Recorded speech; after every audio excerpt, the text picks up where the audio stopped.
दिन एक लड़का जो कि एक कंपनी में काम किया करता था, उसे किसी भी बहुत प्रेत पर कोई विश्वास नहीं था। वह भूत प्रेत को बस दिमाग का भ्रम मानता था। एक दिन उसके कंपनी में कुछ काम बढ़ गया था, जिसके कारण उसे घर वापस आने में देर हो गया। वह अपने ऑफिस से देर रात को निकला। वह अपने बाइक से था। कुछ दूर चलने के बाद उसका बाइक खराब हो गया। अब वह अपनी बाइक को पैदल ही लेकर चल दिया। कुछ दूर के बाद उसे एक बस स्टॉप दिखा। वह कुछ देर वहां रुक गया। उसके पास एक साधु आकर बैठ गया। साधु अपने पास एक बीड़ी रखा हुआ था।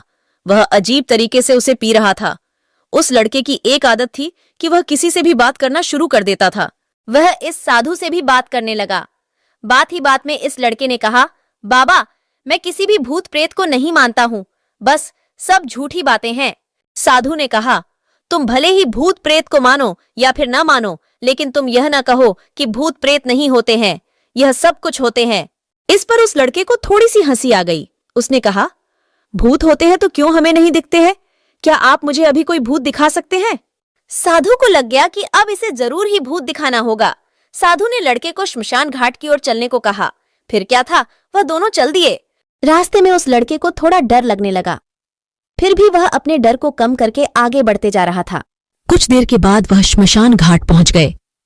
श्मशान घाट में अभी कुछ लाशें जल रही थीं। साधु ने उसको एक ऐसे स्थान पर बैठाया जहां कुछ समय पहले की लाश जली थी। साधु ने जमीन में एक लोहे का कील गाड़ दिया। उसमें एक सफेद धागा बांध दिया। इस धागे का अंतिम डोर उस लड़के को पकड़ने को कहा। अब उस लड़के को हद से ज्यादा डर लग रहा था। उसकी सांस तेज हो रही थी। इसके साथ ही उसके हाथ पैर भी कांप रहे थे। फिर भी उसने धागे को पकड़ लिया। साधु ने कुछ बतासा को 4 जगह पर रख दिया। सारे बतासे उस धागे की पास ही एक लाइन में रखे हुए थे। उसके बाद साधु ने लड़के को सावधान किया, अभी कुछ आत्मा इसको खाने को आएगी। जब तक वह इसको खाकर चले न जाए तब तक तुम अपने हाथ के धागे को मत छोड़ना। यदि तुम ऐसा करते हो तो तुम्हें नुकसान हो सकता है। फिर साधु से मंत्र पढ़ना शुरू कर दिया।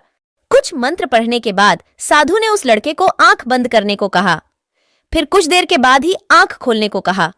जब उस लड़के ने आंख खोला तो वह जो देख रहा था उसे उसके ऊपर विश्वास ही नहीं हो रहा था। वास्तव में वहां 4 आत्मा थी जो कि बतासे को खा रही थी।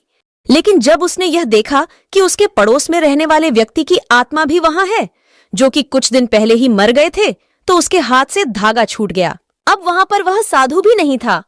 वह लड़का तेजी से श्मशान घाट से अपने घर की ओर भागने लगा। जब वह अपने घर की ओर जा रहा था तो उसे पीछे से कोई उसका नाम लेकर बुला रहा था। उसको पीछे से कई तरह की आवाज आ रही थी। उस लड़के ने पीछे मुड़कर नहीं देखा। अपने घर जाने के बाद उसने यह सब कुछ अपने माता पिता से बताया। फिर वह अपने कमरे में सो गया।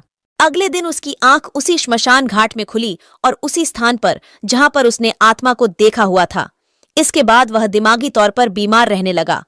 बीमार होने पर उसे लड़के को उसके माता पिता एक से बढ़कर एक अस्पताल में ले गए, लेकिन वहां का भी डॉक्टर लड़के को ठीक नहीं कर पाया, जिससे उसके माता पिता धीरे धीरे और परेशान होने लगे। उसके माता पिता का अब दिमाग ही काम नहीं कर पा रहा था कि मेरे बेटे को अब कौन ठीक कर पाएगा, या सोच सोचकर उसके माता पिता और परेशान होने लगे। दिन पर दिन इसी तरह करते करते कई दिनों बीत गए, फिर भी उसका बेटा ठीक नहीं हो पा रहा था। उसे लड़के के माता पिता को अब समझ में ही नहीं आ रहा था कि अब हम क्या करें। तो उसके माता पिता अपने लड़के को ठीक करने के लिए घर में पूजा पाठ करने के लिए एक पंडित को बुलाया। पंडित उसके घर में आकर पूजा पाठ करना शुरू कर दिया। पूजा पाठ करने के बाद वह लड़का की स्थिति में कुछ सुधार आने लगा, ठीक हो रहा था। उसे लड़के को पूरी तरह से ठीक करने के लिए एक व्यक्ति ने बताया कि जंगल की ओर एक बाबा बैठता है। उसे बाबा के पास जो कोई भी जाता है, या लेडीज हो या आदमी, वह से खाली हाथ वापस नहीं आता। पिता ने अपने लड़के को वहां ले जाने के लिए सोच विचार करने लगा। उसे लड़के के माता पिता अगले सुबह उसे बाबा से मिलने के लिए जाने लगा। उसे बाबा के पास पहुंचते पहुंचते शाम हो गई। बाबा उसे लड़के को देखकर सब सारी बात जान गया। बाबा उसके माता पिता को बताया कि यह लड़का एक बाबा के साथ श्मशान घाट गया था। लड़के को विश्वास नहीं हो रहा था कि भूत प्रेत आत्मा होती है। वह अपने मध्य की शक्तियों से भूत प्रेत आत्माओं को इस लड़के को दिखाया, तब जाकर इस लड़के को विश्वास हुआ और वह डरने भी लगा था। इस सब देखकर यह लड़का वहां से भागने लगा। तभी उसके पीछे से सारे फूल और आत्मा है पीछे पीछे चलने लगी। इस दौरान एक भूत ने इस लड़के को छू लिया, इसलिए इसका तबीयत खराब होने लगा। बाबा उसे लड़के को अपने मंत्र की शक्तियों से लड़के को ठीक तो कर दिया, मगर आज भी उसे लड़के के मन में उसका डर बैठा रहता है।